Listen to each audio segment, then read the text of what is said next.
So, if I tell you the story of Mary, right?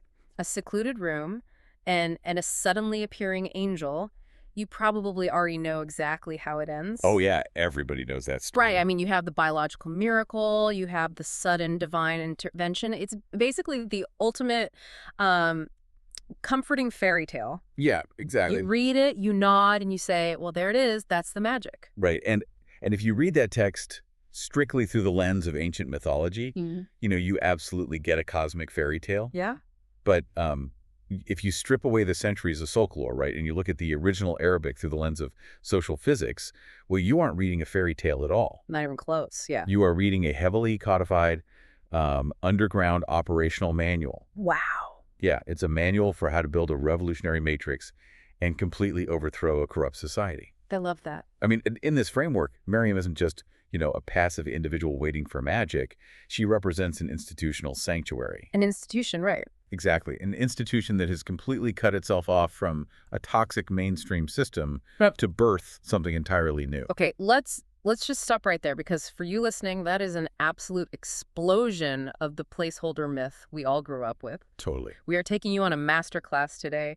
We're looking at how any revolutionary idea, whether you are talking about a massive shift in human society or, a completely disruptive new business model. Or even personal growth, honestly. Yeah, exactly. Even a profound personal transformation in your own life. Yeah. It must first be violently isolated from the corrupted mainstream before it can actually execute. Right? You have to cut the cord. And we have a very specific, incredibly dense source for this deep dive I today. do, yeah. It's Lecture 313 from the Tully Islam Digital Audio Series. Originally delivered back on December 28, 1975, which is crazy to think about. I know, right? And the mission today is to radically reevaluate Surah Maryam, specifically Ayat 16 through 21. Yeah, and to even begin to understand how this text operates as a strategic blueprint, we really have to deal with a massive historical problem first. Okay, set the stage for us. Well, we have to talk about the weight of corrupted narratives. Right, because the immediate question you have to ask is, if this text is actually an operational manual for engineering a paradigm shift, how on earth did it get filed under, like, folklore and magic for over 1,000 years? It's a great question. I mean, how did we lose the manual? Well, it comes down to a methodological failure by traditional commentators over the centuries. Okay. In the scholarly world, these commentators are known as the Mufassirin. The Mufassirin. Yeah. Yeah. And the 1975 lecture we're analyzing, it argues that these traditionalists basically abandon the internal consistency of the Quran. Yeah, what does that mean exactly? It means instead of using the text to explain itself, Yeah. looking for internal definitions. Like using a glossary within the book itself. Exactly. Instead of doing that, they started importing ancient mythologies and concepts Yeah. from previously corrupted or adulterated texts. Wait, I'm struggling with this bit. What do you mean by previously corrupted texts? Like, where were they getting these mythologies from? Right, so they were looking at altered versions of earlier scriptures. Ah, okay. During the expansive periods of Islamic history, commentators encountered just vast amounts of Judeo-Christian folklore. Oh, I see. Yeah, often referred to as Israeliyat. Hmm. So they took these pre-existing mythological frameworks like the modified Christian concept of the Immaculate Conception, a biological birth without a human father. Right. And they essentially just copy-pasted those concepts onto the Arabic of the Quran. Just overlaid it completely. Exactly. They dragged a foreign supernatural framework into a text that was fundamentally built on systemic rational laws. You know what this sounds like? What? It sounds exactly like a corrupted software update. Oh, that's a good way to put it. What do you mean? Well, think about it like this. Imagine someone hands you the source code for a highly logical, meticulously designed, state-of-the-art operating system. Okay, tracking. It's meant to run complex societal infrastructure. But for whatever reason, you decide to read and execute this code using the rulebook for, like, a tabletop fantasy role-playing game. Right, like Dungeons and Dragons or something. Exactly. Yeah. You're looking at functions and variables, but you're trying to cast spells. Right, yeah. None of the commands are going to make sense. The syntax won't compile.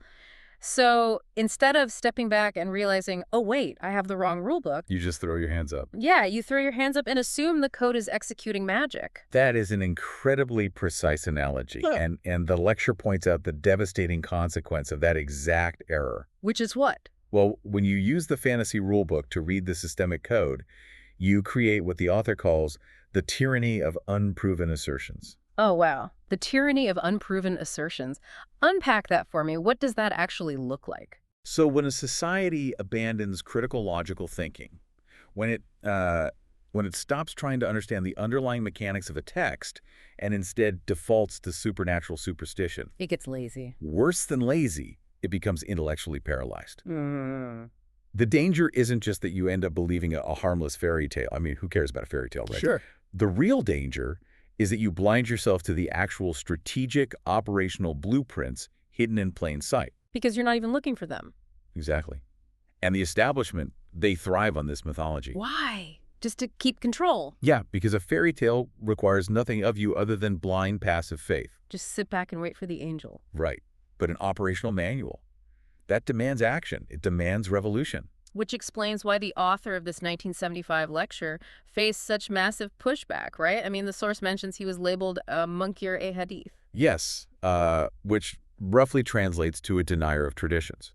Because he was looking at the traditional folklore on one hand and the rational social physics of the Quran on the other and saying, these don't compile together. Exactly. He's saying, I'm choosing the rational laws. And for that, they basically tried to cancel him. Oh, absolutely. When you challenge a prevailing mythological framework, the religious and political establishment doesn't just, politely disagree with you. Right. They attempt to excommunicate you. If you reveal that the text is actually a step-by-step guide for systemic revolution, you are inherently threatening the status quo. Because suddenly the power is back in the hands of the people. Exactly. The elite want the masses waiting for an angel to fix things. Yeah. They do not want the masses realizing they hold the architectural blueprints for a new society. Okay, so let's throw out the fantasy rulebook right now. Let's boot up the correct operating system and look at the actual code, specifically starting with verses 19.16 and 19.16. Let's do it. If this isn't a story about a girl hiding in a room to witness a magic trick, what is actually happening operationally? Operationally, we are looking at the geographical and tactical first steps of launching a movement. Okay. The text states that Maryam withdrew from her family and her people to a Makanan Sharqiya, which translates to an eastern place. Right, an eastern place. And the traditional reading just glosses over this, right? Like, oh, she just went east. Right, like she just took a stroll to the other side of the village. Yeah, exactly. But the source text identifies this both geographically and systemically. Precisely. So systemically, she is withdrawing from the religious establishment of her time. Which was what? That would be the Haikal, the great temple in Jerusalem. Okay, the center of power. Right. And geographically, the source identifies this eastern place as Nazareth. Why does the geography matter so much here? I mean, why couldn't she just start this movement right there in Jerusalem? Because Jerusalem and the temple represented the absolute pinnacle of corrupted religious and political power. Oh, I see. The political economy of the temple was just completely intertwined with the oppressive elite. So it's compromised. Utterly compromised. If you are trying to birth an entirely pure, paradigm-shifting ideology, you cannot build it in the shadow of the corrupted system. The gravity's too strong. Exactly. The gravity of that corruption will pull you in. You have to physically, economically, and ideologically relocate. You have to move to the margins. Which naturally leads to the next step of the code. Right. Once you've relocated to the margins, you have to secure the perimeter. The security barrier, yeah. Right. The text says she placed a hijab between herself and them. Now, if you're using the fantasy rulebook, a hijab is just interpreted as a physical veil or like a curtain. Yeah, just a woman seeking modesty or some privacy in a room. But in the context of institutional building and social physics, a curtain doesn't engineer a revolution. It definitely doesn't. In this manual, the hijab is a tactical security barrier. Yes, it represents total, unyielding operational isolation. Unyielding. Yeah, because to protect the fragile purity of this new movement, the incubator, which again is the institution of Maryam, must be absolutely sealed off from the corrupted elite. I want to lean into our tech analogy here for a second. Go for it. For you listening, think of this hijab like an air-gapped computer network in a top-secret skunkworks project. Oh, an air gap, perfect. Right. Because if you are a team of engineers building a highly sensitive, totally disruptive piece of software, maybe, I don't know, a new AI core, You do not connect that development server to the public internet. Never. You physically sever the connection. There's no Wi-Fi, no Bluetooth, no Ethernet cable. It is air-gapped. Complete physical isolation. Why? So no external viruses, malware, or in this case, corrupt societal ideologies can infect the new code while it's being written. Exactly. The hijab is an ideological air gap. That is exactly how the text is operating. Because if you leave the connection open even a fraction of a percent, It's a tiny... right? If you take a little bit of funding from the corrupted elite, or if you compromise on a single core principle just to survive, the toxins of the mainstream system will bleed in. It always happens. Always. Yeah. They will corrupt the revolutionary code before it even has a chance to compile. Hold on, let me play devil's advocate here because I'm struggling with the logistics of this absolute isolation. Okay, lay it on me. If this ideological air gap is so impenetrable, how does the movement actually survive? What do you mean? I mean, how do they eat? How do they get resources if they're entirely cut off from the society around them? Like an institution needs funding, right? That is a phenomenal logistical question, and it really gets to the heart of what the institution of Maryam represents. Okay. The isolation here is ideological and operational. It's not necessarily like a physical vacuum in outer space where they starve to death. Oh, gotcha. The sanctuary relies solely on internal, uncorrupted resources, what the broader Quranic text refers to as the provisions of the Rahman. The Rama. Yeah, the natural, unhoarded sustenance of the earth. They refuse to participate in the exploitative economic systems of the temple. So they're off the grid economically. Exactly. They are building a parallel economy, a micro-society, right there behind that hijab. Okay, that makes total sense. They aren't floating in space. They're just completely divested from the toxic supply chains of the mainstream. Correct. So the air gap is established. The sanctuary is locked down. Then the text introduces a massive variable. The Ru. Right. It says, we sent to her our root. And this is where the mythological reading usually goes into full overdrive. Oh, for sure. The fantasy rulebook says the Ru is the glowing winged angel Gabriel floating straight through the stone wall. Right, bypassing all the physics we just talked about. But the source text points out a fascinating, undeniable linguistic fact here, right? Yes, it does. The Quran explicitly defines what this Ru looked like in the very next breath. And what does it say? It calls the envoy a Bashana Sawaya. Let's break that down. Yeah. Sawaya. So Basharan means a human being, A human. a literal human. And Sawaya means perfectly proportioned, balanced, sound, and fully developed. Not a ghost. Not a ghost, not a winged creature of light, a perfectly balanced human being. So if it's a human being, who is this guy breaching an air-gapped facility? Like, how does that work systemically? According to the systemic reading, this represents a highly clandestine meeting. Okay. It's a meeting between the executive wing of a revolutionary movement and its intellectual incubator. Ah. God's revelation, or the highly trained human ideological envoy carrying that pure message, is termed the Ruh. The spirit. Right, the spirit, the life source of the movement. Yeah. And this envoy is Bashar and Sawaya. So he's not just a random messenger. No, he is a person who is ideologically sound, Yeah. intensely disciplined, and perfectly aligned with the mission. You realize you've just turned a Sunday school story into a high-stakes espionage thriller, right? I mean, it kind of is. Seriously. You have an isolated sanctuary, completely air-gapped from the world, and an operative from the executive wing somehow breaches the perimeter to deliver the core code. It is a profound study in organizational mechanics. You have the hardware, the isolated, uncorrupted, perfectly prepared space of Maryam. It's a sanctuary. Yeah. And you have the software, the pure ideological message brought by the envoy, the Ruh. But wait, if I'm managing an air-gapped network and someone suddenly shows up with a USB drive claiming they have the new software from the CEO... You're skeptical. Highly skeptical. I don't just plug it in. I don't care how balanced or professional they look.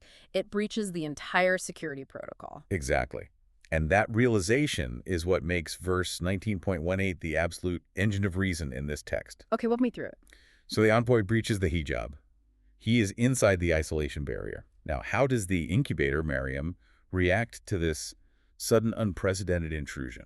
Well, if we are still reading the fairy tale, she swoons, right? She falls to her knees in blind worship. She's like, oh, a glowing being from God, whatever you say must be absolute truth. But she doesn't do that at all. No. No. Her immediate instinctual defensive reaction is fiercely analytical. Analytical. Yeah. She looks at this envoy and says, I seek refuge in the Rahman from you if you are Takian. Okay, we need to spend some serious time unpacking those terms. We do. Because if she isn't falling to her knees, she is demanding something very specific. She is demanding verification. Oh. She demands credentials based on the concept of Roma. Okay, ELI 5 time. Explain like I'm 5. Sure. What is Rahman in this specific framework? Because the traditional translation usually just says the merciful, which, sounds like a benevolent grandpa in the sky. Yeah, the 1975 lecture completely dismantles that soft translation. How so? In this paradigm, Rahman is the law of cosmic accountability. Cosmic accountability. It is the universal, unyielding principle of nourishment, development, and systemic justice. Give me an analogy to help ground that. Okay, think of Rahman like the law of gravity. Gravity, okay. If you drop an apple, gravity pulls it down. Gravity doesn't care if you're a good person or a bad person. It is an objective, mathematical law of the universe. Right, it just is. Exactly. The Tulu Islam text argues that societal justice, human development, and the equitable distribution of nourishment are equally unyielding laws of the cosmos. So they operate like physics. Yes, that is Rahman. So when Maryam invokes Rahman, she isn't praying for mercy. She's testing him. She is checking if this envoy aligns with gravity. She is measuring him against the objective constitutional core of their reality. That is mind-blowing. So she is essentially executing a two-factor authentication check. A literal 2FA, yes. She is saying, I don't care how impressive you look or how smoothly you bypassed my air gap. I am holding you up against the unyielding physics of our movement. I seek refuge in our core constitution. Yes, and then she adds that second term. If you are Takian, what does Takian actually mean here? So traditionally it's translated as pious or God-fearing. Which, again, sounds very religious and soft. Right, but systemically, a Takian is someone who guards themselves against the destructive consequences of violating cosmic law. Okay. It is someone who strictly observes the speed limit of the universe, so to speak, because they know the crash will be fatal. So the firewall goes up. Instantly. She is telling this operative, if you truly are one of us, if you are actually Takian and not some corporate spy from the temple, you will respect this boundary. Yes. You will prove your alignment with Rahman before you take another step.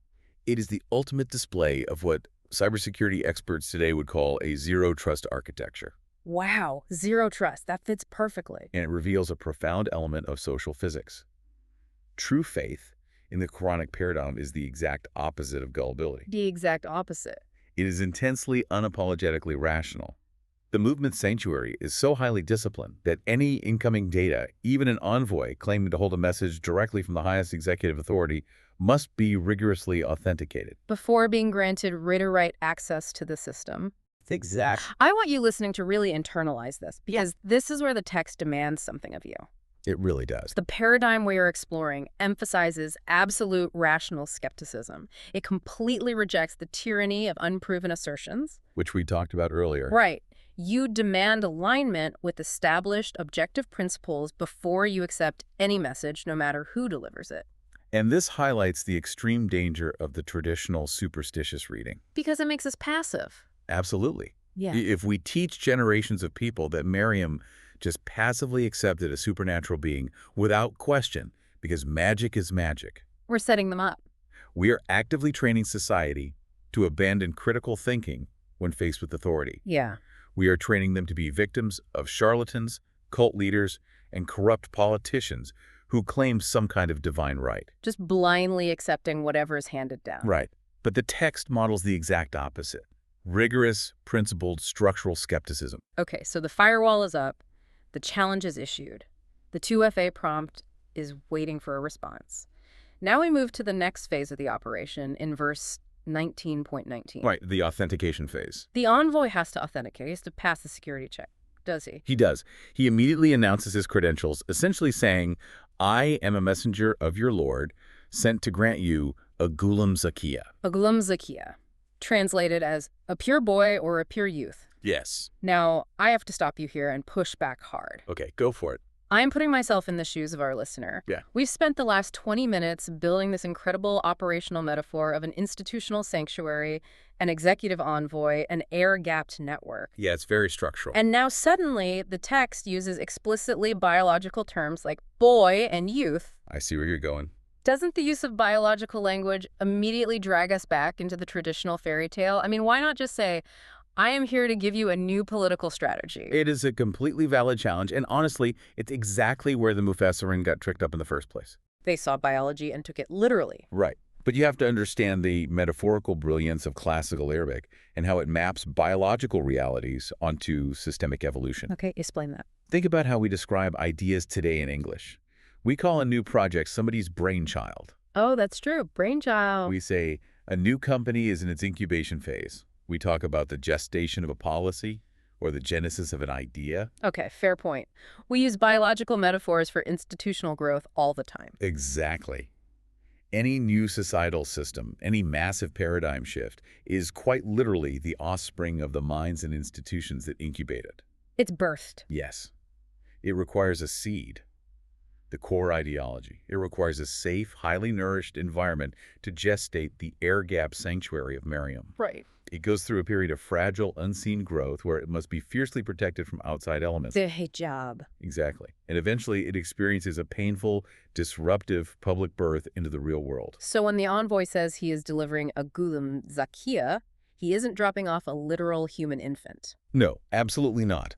A Ghulam Zakiya implies a fully developed, highly trained, ideologically pure vanguard. The vanguard.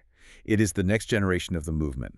It is a new societal force that is completely free from the moral defects, the compromises, and the systemic toxins of the surrounding society. It's the output of the factory. Yes. The goal of isolating the sanctuary, of erecting the hijab, isn't just to hide from the world, it's an active manufacturing process. It is a deliberate operation. If you want to completely disrupt a corrupted society, you cannot use the corrupted products of that society to do it. Never works. You have to isolate a pure matrix, inject pure, verified ideological code, and grow a completely new vanguard from scratch. And that pure vanguard is the Ghulam Zakiya. That makes so much sense. Precisely. If a massive tech company realizes its entire industry is stagnant, they don't hand the task of inventing the future to their standard bloated R&D department. Yeah, they're too bureaucratic. Those engineers are too entrenched in the old way of thinking. They will just build a slightly better version of the old broken product. Right. They create a spin-off, they fund a totally isolated skunkworks team, put them in a separate building, take away their internet access, and say, birth the new paradigm. Yes. And that perfectly sets up the ultimate structural conflict of this entire text, which hits us in verses 19.20 and 19.21. The climax. This is where the social physics we've been talking about are put to the absolute test. Because Maryam immediately spots a massive logistical flaw in the plan. She does. The envoy says, we are going to produce a pure vanguard. And Maryam responds in verse 20, how can I have a boy when no man has touched me and I am not unchaste? Right. Again, playing the skeptic for the listener, this sounds entirely biological. She is asking about the literal mechanics of reproduction. It sounds that way, yes. How do we translate this response into social physics without losing the plot? You have to translate the metaphors of biological reproduction into the mechanics of institutional scaling and political power. Okay, break down the Arabic for me. In the precise Arabic of the text, Maryam uses two very specific, highly loaded terms. First, she says no Bashar has touched her. Bashar. You mentioned earlier that meant human being. Right. It does, but in Quranic sociology, Bashar often specifically refers to the prominent members of society. Oh, like the elites. Exactly. The establishment, the political elite, the power brokers, the people who make things happen in the material world. Got it. And the second term? Second, she says she hasn't been Bagaya. Let me guess. Bagaya doesn't just mean physically unchaste. No, not at all.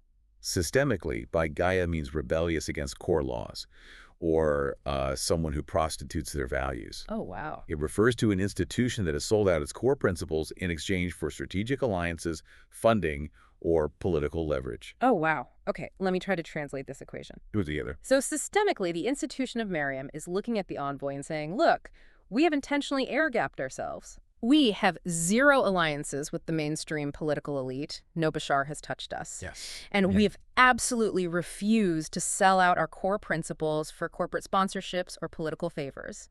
We haven't been Baghiya. Perfectly translated. So if we have absolutely no political backing and no corrupt funding, how on earth can we suddenly scale up and produce a powerful, world-changing public force? It seems impossible. Yeah. How do you launch a revolution when you refuse to pull the traditional levers of power? You have nailed the exact translation. She is asking the fundamental logistical question of social physics. Which is? She's saying, we have zero institutional backing from the outside world. We have no money, no armies, no political favors. How do we win if we refuse to play the dirty game? That is the question. It is the question every single pure grassroots movement in history has to ask. It completely reframes the narrative. It takes it from a question of biological impossibility, like how do I have a baby without a husband? To the ultimate organizational dilemma. Exactly. How do we scale a revolution with zero capital? And the envoy's answer in verse 19.21 is the absolute core thesis of the entire 1975 lecture. Okay, what's the answer? It is the secret to the operational manual. The envoy essentially replies, "It is easy for your Lord." But wait, that sounds like magic again. But, and this is crucial, he does not mean it is easy, because a deity is going to wave a magic wand and break the laws of physics. Right, because that would violate Raman, the law of cosmic accountability we just established. Exactly. He means it is easy because it is guaranteed by the natural, mathematical laws of the universe. Ah. When an entirely uncompromised institutional matrix merges with perfectly pure ideological code, the output is guaranteed by the unyielding law of requital. The law of requital, cause and effect. Yes. In the realm of social physics, every action has an exact proportional reaction. Ooh, it's math. It's pure math. If your inputs are flawed-like, if you compromise even slightly with the corrupt elite, your output will be flawed. The revolution will fail. It's tainted. But if your inputs are perfectly pure, if your isolation behind the hijab is absolute, if the ideological code delivered by the Ruh is uncorrupted, if your dedication to the constitutional principles of Rahman is unwavering, Then what happens? then the output, the revolutionary vanguard, is an unstoppable mathematical certainty. It's an equation. It is a flawless equation. The text calls the result of this equation an Allama G.A, An Amran Makia, a done deal. a decided matter. I love that, a decided matter. It is not a hope. It is not a desperate prayer. It is the inevitable mechanical result of the social equation balancing out perfectly. Wow. The corrupted society outside the hijab believes that power only comes from compromise, money, and elite alliances. Because that's all they know. Right. But the operational manual of the Quran states the exact opposite. True, paradigm-shifting, world-altering power comes from the absolute synthesis of pure principle and absolute isolation. That is so powerful. When those two elements combine, the revolution doesn't need the elite's money. It is an Omran Makiya. It's already done. You know, here is where this entire paradigm shift gets incredibly empowering for the listener. Totally. The mythological fairy tale reading of this text basically says, sit back, be passive. God does miracles for special people, and you aren't one of them. It just breeds apathy. Exactly, it breeds complete apathy. But the systemic operational reading says something entirely different. What does it say to you? It says, if you want a miracle, if you want a paradigm shift in your society, your business, or your life, you have to engineer the environment for it. Yes, you have to build it. You have to actively build the air gap. You have to fiercely vet the code. You have to stubbornly refuse the compromises of the elite. It's an active, demanding, exhausting blueprint. It demands supreme human agency. It tells you that revolution is a science, not a lottery. Well said.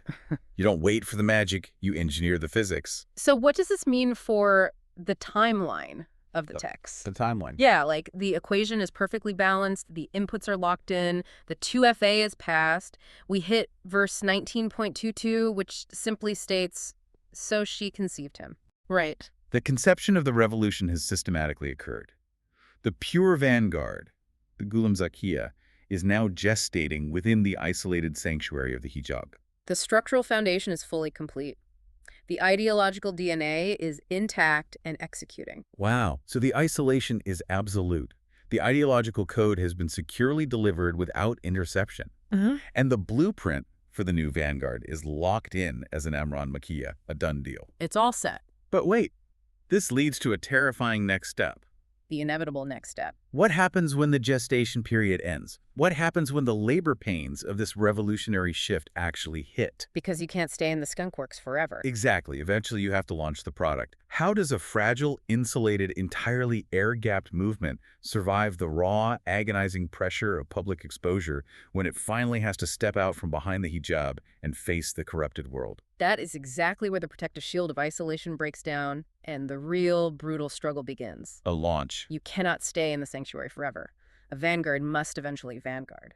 Oh, that's good. In the next part of this audio series, which is Lecture 413, we track Surah Maryam, Ayat 22 through 39. Okay. We'll be exploring the intense institutional crisis that follows this conception. We will look at the absolute agony of structural birth and the terrifying moment this new, pure system finally has to speak for itself against the enraged, corrupted establishment. That's going to be intense. It is going to be an incredibly intense continuation of the manual. See you in the next session. I cannot wait for that. We are going to dive deep into the logistics of the launch. But before we fade out today, I want to bring this entirely back to you, the listener. Always back to the listener. I want to leave you with one final provocative thought to mull over as you go about your day. We've spent this entire deep dive talking about grand societal revolutions, underground matrices, and institutional sanctuaries. Big concepts. Huge concepts, but the laws of social physics, the law of requital, they scale down perfectly to the personal level, too. They really do. If you are currently trying to birth a revolutionary idea in your own life, maybe, you are launching a disruptive new business, or maybe you're trying to set a completely new standard for your family's health. Or just trying to build a totally new way of living for yourself. Exactly. Ask yourself, what is your hijab? What's your barrier? Look at your life right now. What tactical security barrier has you erected, or what barrier do you desperately need to erect today to protect your fragile new code from the corruption of the mainstream system? That's a tough question. It is. Are you letting the toxic opinions, the cheap compromises, and the elite expectations of the people around you bleed into your incubator? Because if you don't build the air gap, the viruses will get in. And without the air gap, the paradigm shift never happens. Think about it.